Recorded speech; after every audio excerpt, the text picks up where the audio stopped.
Chapter 19 of The Life of Benjamin Franklin. Recording by Greg Giordano. The Life of Benjamin Franklin by Samuel G. Goodrich. Chapter 19 Advice to a Young Tradesman. Written Anno 1748. To my friend A. B. As you have desired it of me, I write the following hints, which have been of service to me, and may, if observed, be so to you.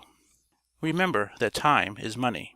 He that can earn 10 shillings a day by his labor, and goes abroad, or sits idle one half of that day, though he spends but 6 pence during his diversions or idleness, ought not to reckon that the only expense.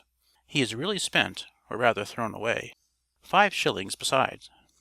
Remember that credit is money. If a man lets his money lie in my hands after it is due, he gives me the interest, or so much as I can make of it during that time. This amounts to a considerable sum where a man has good and large credit, and makes good use of it. Remember that money is of a prolific, generating nature. Money can beget money, and its offspring can beget more, and so on. 5 shillings turned to 6, turned again is 7, and 3 pence, and so on till it becomes 100 pounds.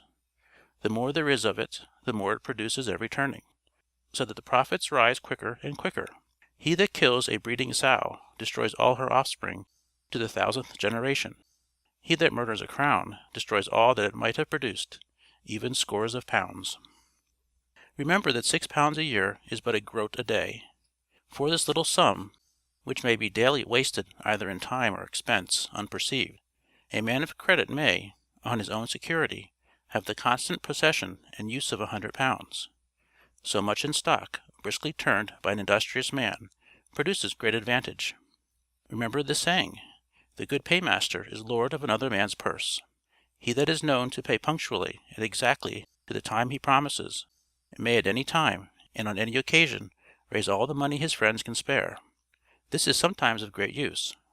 After industry and frugality, nothing contributes more to the raising of a young man in the world than punctuality and justice in all his dealings. Therefore never keep borrowed money an hour beyond the time you promised, lest a disappointment shut up your friend's purse forever. The most trifling actions that affect a man's credit are to be regarded. The sound of your hammer at 5 in the morning or 9 at night, heard by a creditor, makes him easy 6 months longer. But if he sees you at a billiard table, or hears your voice at a tavern when you should be at work, he sends for his money the next day, demands it before he can receive it in a lump. It shows, besides, that you are mindful of what you owe. It makes you appear a careful as well as an honest man, and that still increases your credit. Beware of thinking all your own that you possess, and of living accordingly. It is a mistake that many people who have credit fall into. To prevent this, keep an exact account, for some time, both of your expenses and your income. If you take the pains at first to mention particulars, it will have this good effect. You will discover how wonderfully small, trifling expenses mount up to large sums, and will discern what might have been, and may for the future be saved, without occasioning any great inconvenience. In short, the way to wealth, if you desire it, is as plain as the way to market. It depends chiefly on 2 words, industry and frugality. That is, waste neither time nor money, but make the best use of both. Without industry and frugality nothing will do, and with them everything.